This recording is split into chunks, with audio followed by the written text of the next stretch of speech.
family via Facebook and via our YouTube channel, whether you're watching this in real time or watching the replay.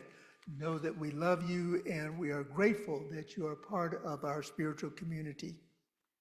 Today we are concluding our July series, Rolling in the Deep, with the topic, Go Deep. We've been using the ocean as a metaphor as we've explored its depths to uncover the richness existing beyond the superficial level. And this is a part of what going deep is about, moving beyond that superficial level, getting down to the core of things. During our study, we embraced the vast darkness of the ocean, recognizing that it is a place of safety and a powerful teaching tool. And so I'd like to begin with the story this morning, and then I'll offer a few reflective questions, and we'll go more into our discussion of going deep. The story is one that some of you may have heard before. I think I may have shared it here one or two times in the past, but I invite you to listen to it and just embrace and embody the essence of the story.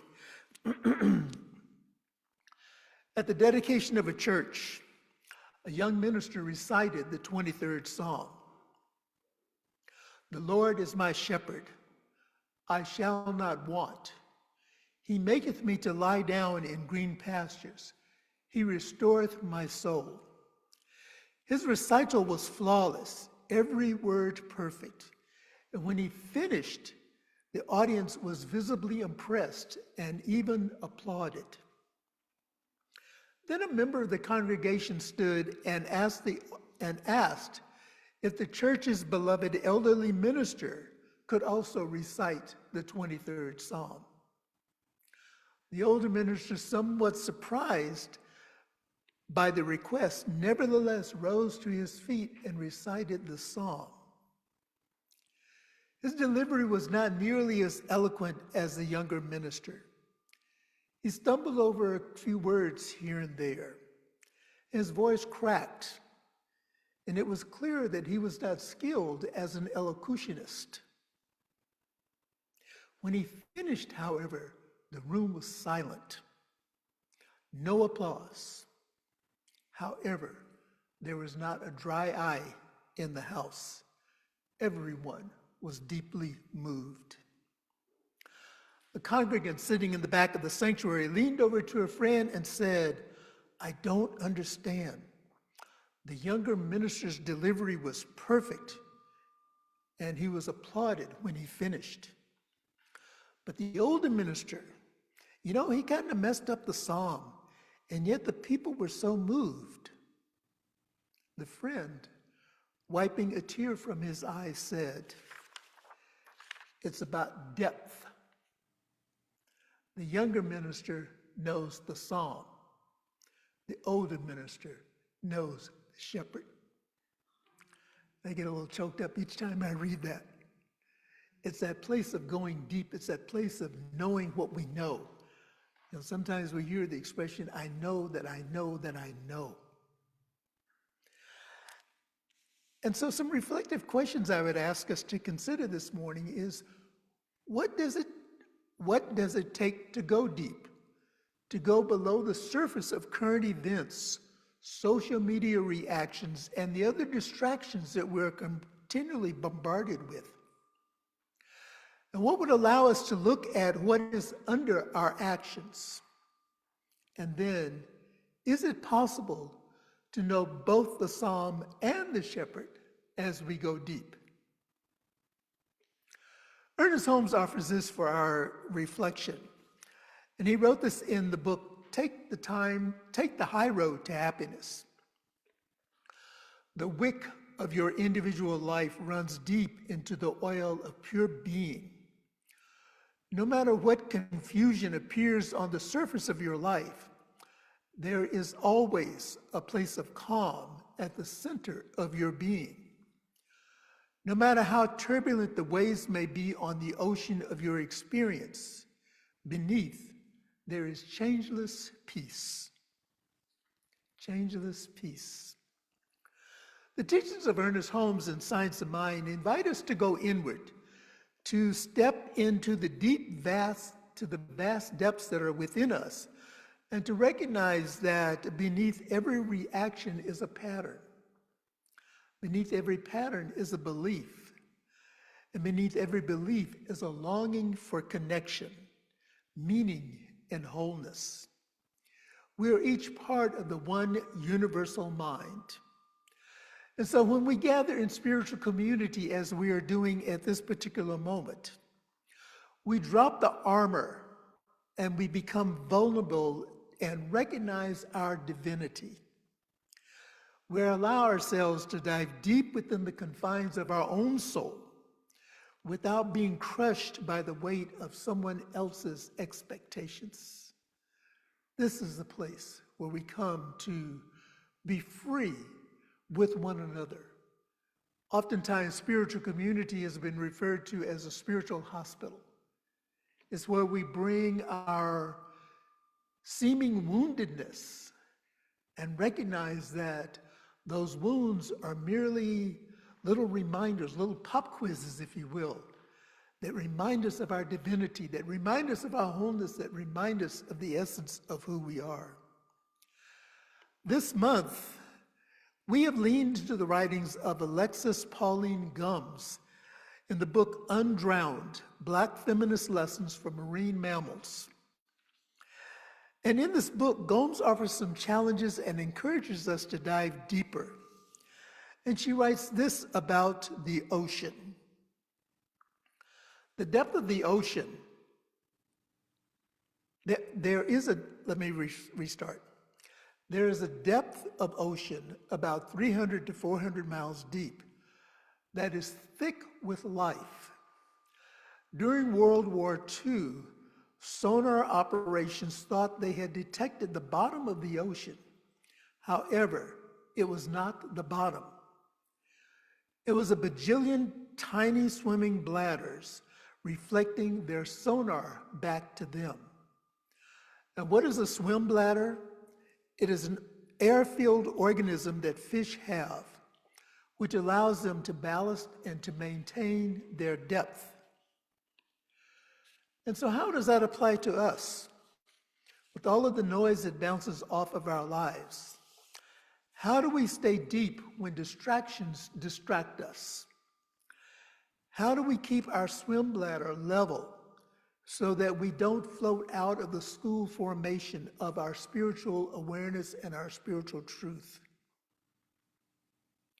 How do we hold our breath in those times of challenge? And so we learn from sperm whales is a model that Gumbs uses for this illustration. And this is a model for diving deep. The sperm whale is the largest of the toothed whales. Sperm whales can dive almost 2 miles below the surface of the ocean and hold their breath for up to 90 minutes. And while they're holding their breath, they're also breathing in approximately 90% of their breath. So this is quite a feat. They're called sperm whales because of a waxy substance that is found on their heads that is called spermaceti. Spermaceti changes consistency based on temperature and depth, and it is believed to help the sperm whale hear better and to sense the distance of their prey. And I had read somewhere that actually it was in the context of what Gumbs was writing, that the families that the sperm whales live in, because they're so overfished, they developed they've developed a mechanism within their families, within their colonies, that can detect a prey. And because of the skill that they have at detecting a prey, they, especially in the Pacific Northwest, they have been able to reduce their slaughter, if you will, by more than 58%.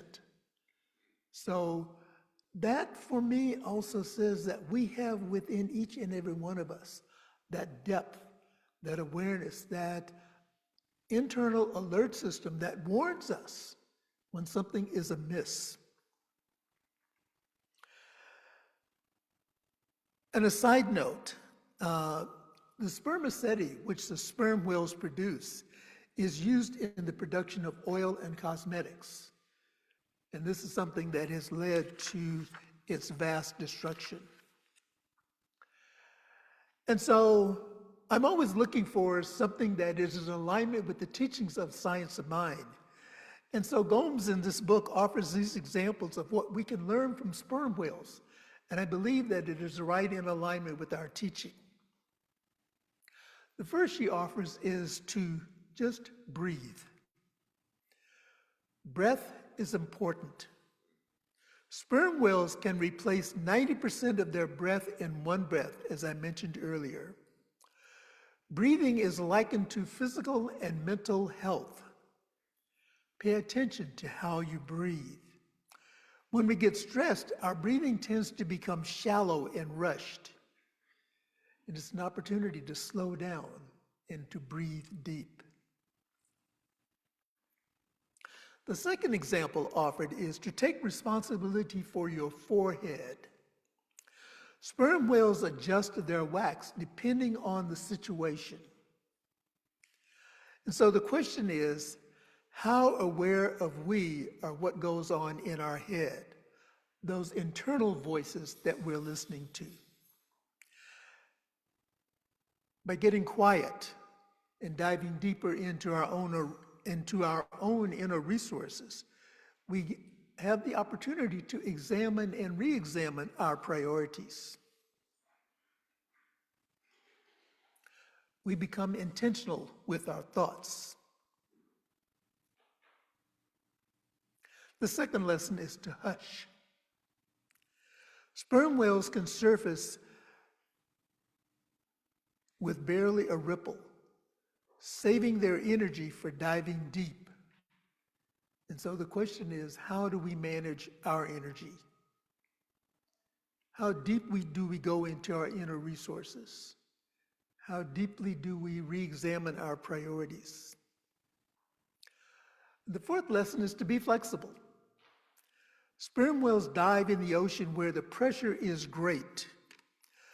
Gomes says that this pressure is so great, it will press your chest and your lungs will collapse. We may call it heartbreak, but it's not, offers Gomes. It is how what made you embraces you.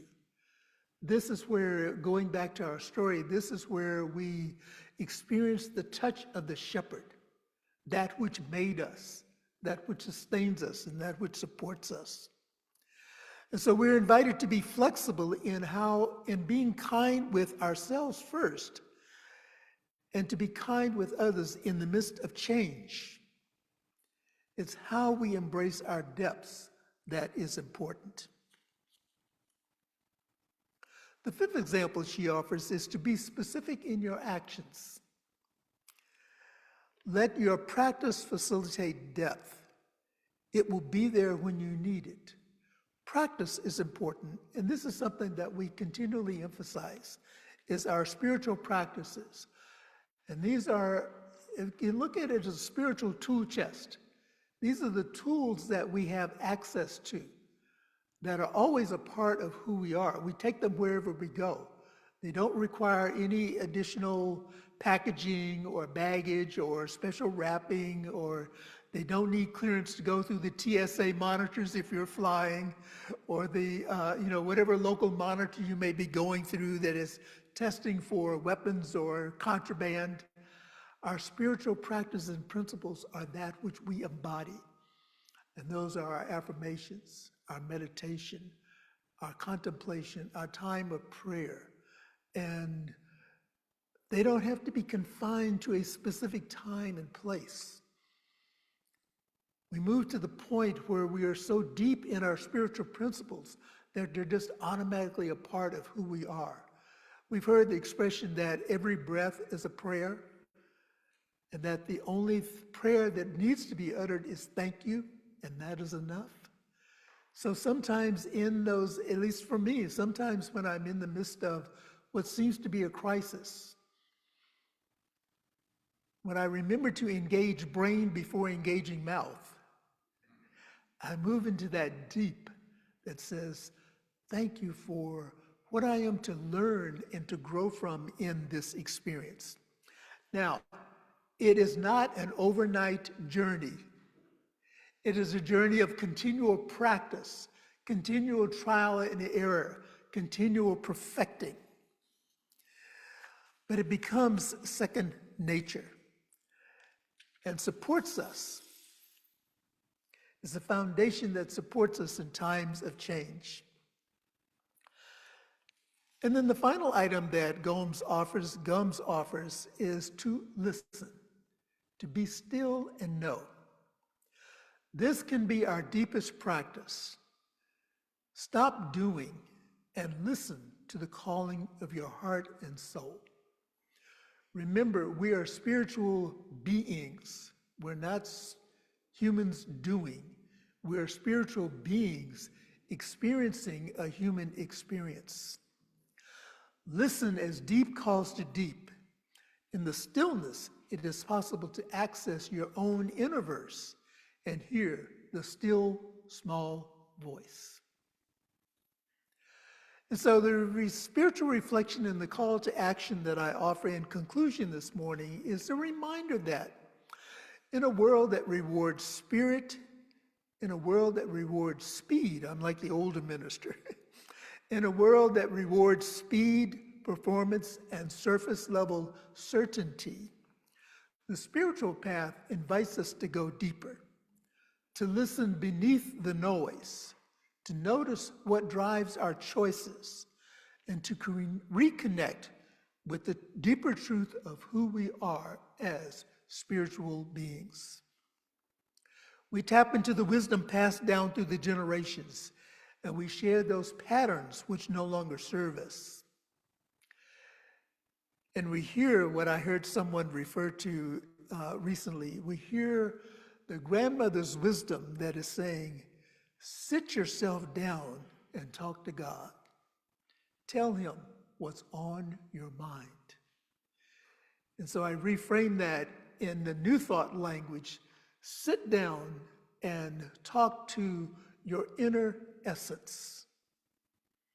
Tell it what is on your mind and listen for its quiet response.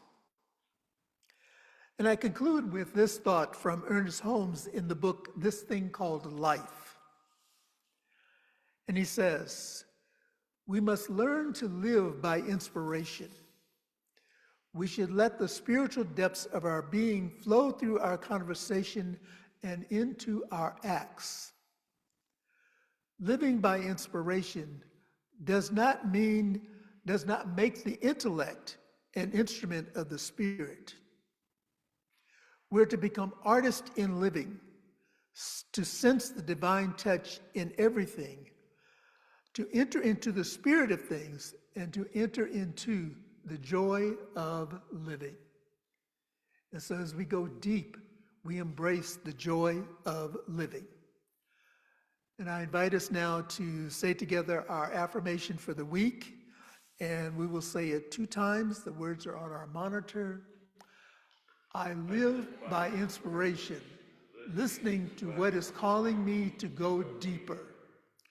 I live by inspiration, listening to what is calling me to go deeper.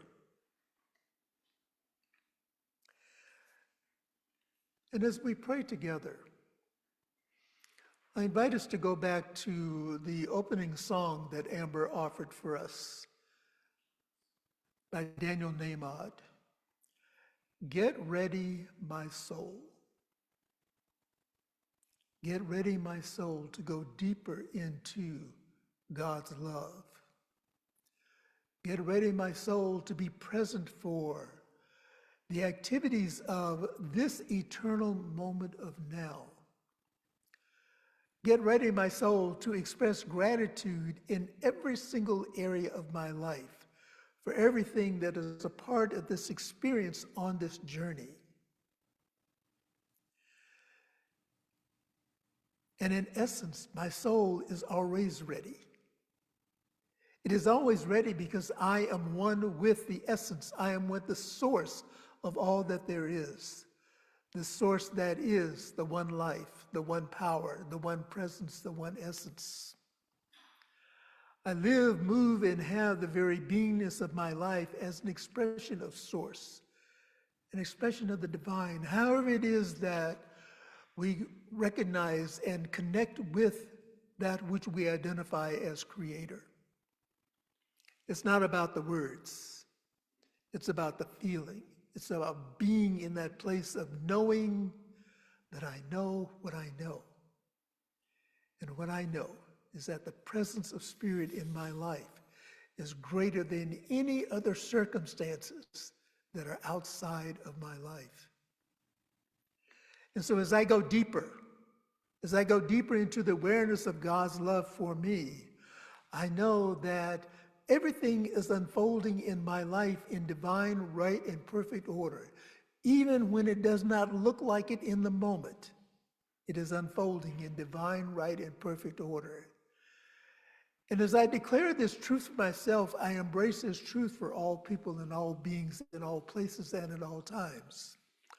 Blessing those that are coming together in the name and nature of the one love, the one life. Blessing all who enter into the sanctuary of their own hearts. Those who gather in traditional and non-traditional spaces, knowing that there is not a spot where God is not. The very essence of God is everywhere. It is that which aligns us with our true calling and with our true beingness. And so as I go deep, as I listen to the still small voice that is guiding me, I tap into the feeling tone. I tap into the essence of who I am. And I live my life from that place. And as I speak this word again for myself, I speak it for each one, knowing that we all live as the life of God. And I speak this word of comfort this morning for individuals who are experiencing transitions in their lives, turning away from the world of effect and yet being aware of what is going on around me. I'm aware that the news media has offered numerous prayer requests for incidences and occurrences that are happening here in our own local community and in the local communities wherever you are viewing this particular talk from. And so I say, be still. To know that the greater yet to be is unfolding for each one. And for those loved ones, for those family members, for those dearly beloveds that have made their transition into the next greater yet to be, this promise of immortality. May each memory bring a smile to our face and a smile to our hearts and a smile to our entire being as we remember that life is lived on. It has no beginning and it has no endings. We appear and we disappear, and yet our memories live on. And for other requests that remain in the hearts of each one, knowing that the answer is yes and amen.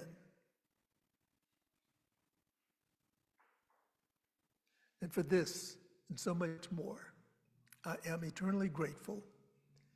Releasing this word into the activity and the action of love and law, I just allow it to be.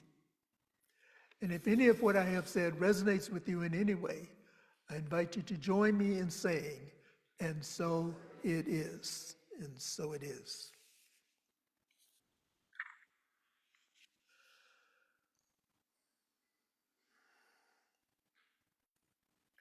Just a reminder that we have a prayer chest here in the center, and it's an opportunity for you to fill out a prayer request form to, I'm going to use a traditional term, to place your burdens on the altar. And that is another way of saying, release whatever concerns there are. Turn it over to a practitioner, turn it over to a minister to be in prayer support with you and for you. Allow us to know the truth with you, to know that God is all that there is. And for those of you who are viewing online, you may submit a prayer request to our website. It is a secure website, and we will make sure that our prayer team lifts you in prayer. Prayers of celebration, prayers of joy, prayers of request for what it is that brings meaning to your life. And now here in the center, and also for those who are viewing online, it is our opportunity to share our abundance through the practice of giving. And to let you know that your donations help us to make a difference in the world. You know, one of the visions of the Centers for Spiritual Living is to create a world that works for everyone. And I add, exactly where they are. And so through your financial donations, you allow us to spread this word through media and through other means to let the world know that, number one, we are here as a spiritual community and that we are part of a worldwide community. We are a non-local spiritual entity, a divine idea in the mind of God. And the bottom line, it takes money to support an organization. You know, let's cut through all of the stuff. Thank you for the way that you continue to support our spiritual community. And we have an affirmation of abundance that I invite us to say together. I recognize the presence of God within as a source of my abundance. Out of my abundance consciousness flows everything I could desire in life. With gratitude and thanksgiving, I now participate in the flow of uninterrupted abundance. This prosperous experience is evidence of my abundance consciousness. And so the greeter will pass the basket here in the center. And for those who are viewing online, you may mail in your donations to our physical address, 400 West Franklin Street, Monterey, California, 93940. You may also text to give, and that number is 831-246-9694. And you may also donate online to our website, montereycsl.org/donate. We're also still engaging in our Raise the Roof campaign. We're getting closer and closer and closer to reaching our targeted goal. And reminder, if you're here in the center and you would like to make a cash donation or write a check, indicate on there, if you're using cash, please place it in an envelope and write on their roof. If you're writing a check, write roof in the memo and deposit it in the little container on our hospitality table here in the center. And if you're donating online, please note in the drop-down menu that this is a donation for the building fund. And if you just write in their roof, then it will be designated into the proper account. Thank you, thank you, thank you for your generosity. And I invite our audience, our viewing audience, to join us next week as we launch our new theme for the month of August, On the Wings of Love. Love is realized in our actions, our choices, and our behaviors. And so join us next week as we launch this discussion with the topic, Launch of Love. By understanding the foundations of love, how love starts within and radiates outward, setting the stage for deeper connections and a more compassionate world. And so we say thank you, God bless you, and we love you.